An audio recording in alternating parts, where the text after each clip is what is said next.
And good day once again. In the last video, I've introduced you to uh, the, different number systems that are commonly used by computers to represent quantities. Before we discuss further, I would like to introduce you to a topic called numeric conversion because commonly we need to translate or rather convert numbers from decimal to binary because the decimal system is a system that is used by people to represent quantities. On the other hand, computers use the binary system.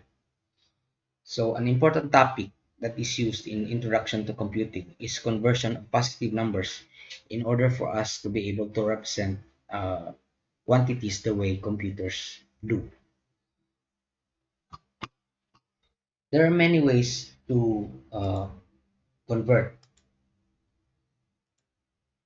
decimal numbers into uh, binary numbers.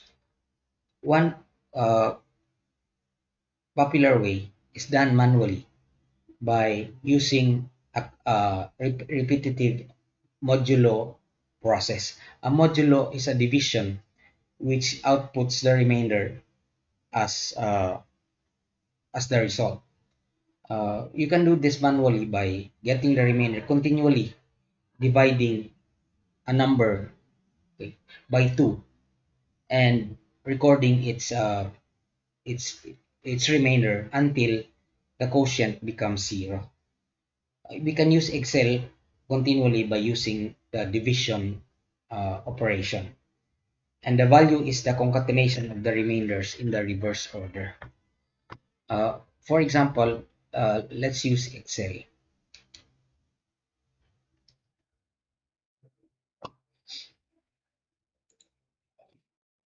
Let's divide, let us convert 536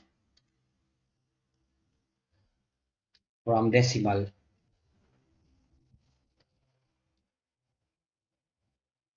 to binary. Okay. So what we do is we continually divide 36 by 2. We have plus, and we use the mod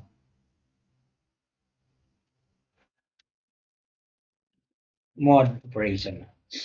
Okay, let's transfer this.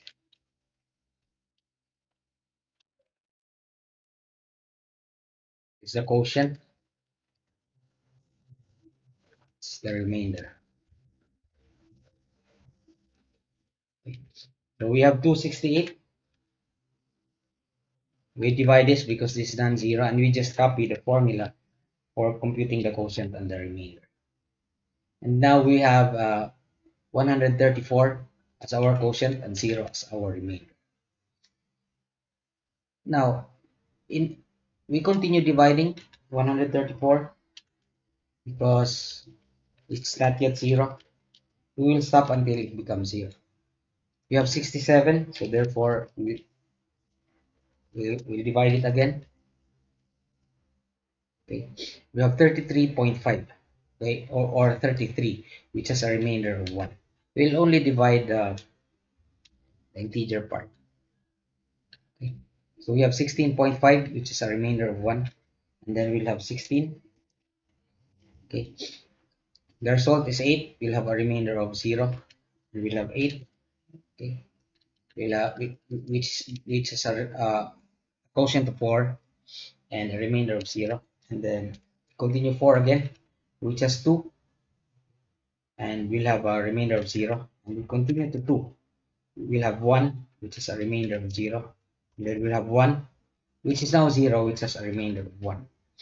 And we reverse the order, which means that we are going to go from bottom to top.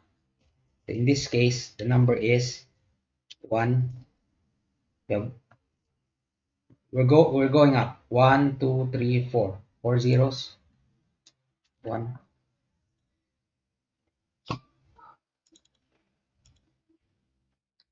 2, 3, 4.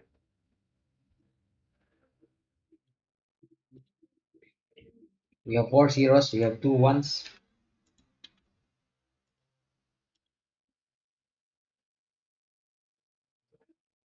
and we have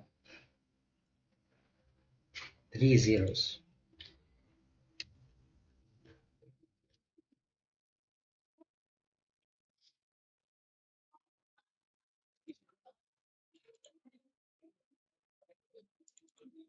In this case, 536 decimal is equal to 10011 100001100.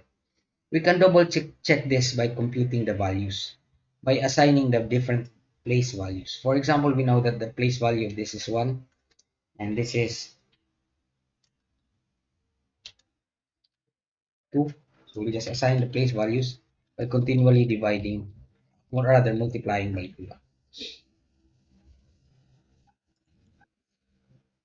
So these are the different values. How did I do that? I just computed consistently or continually multiplied by 2. This is city one. So if you will multiply the place values,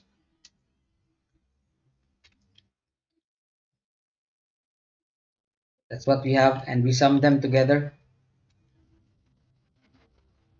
using the sum button. We have 536, okay, which gives us the actual value. Okay, the same thing. So this is called the continuous modification process, or rather continuous division process, where we continually divide the integer part of the quotient until it becomes 0. And we keep note of the remainder each time, after which we are going to collect the remainders together, starting from the last one to the old one, the first one.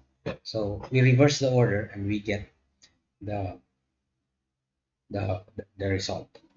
Now, in the next video, I'm going to show you a different way of computing, uh, or rather converting a decimal number into binary, which can be used both for converting integers and fractions.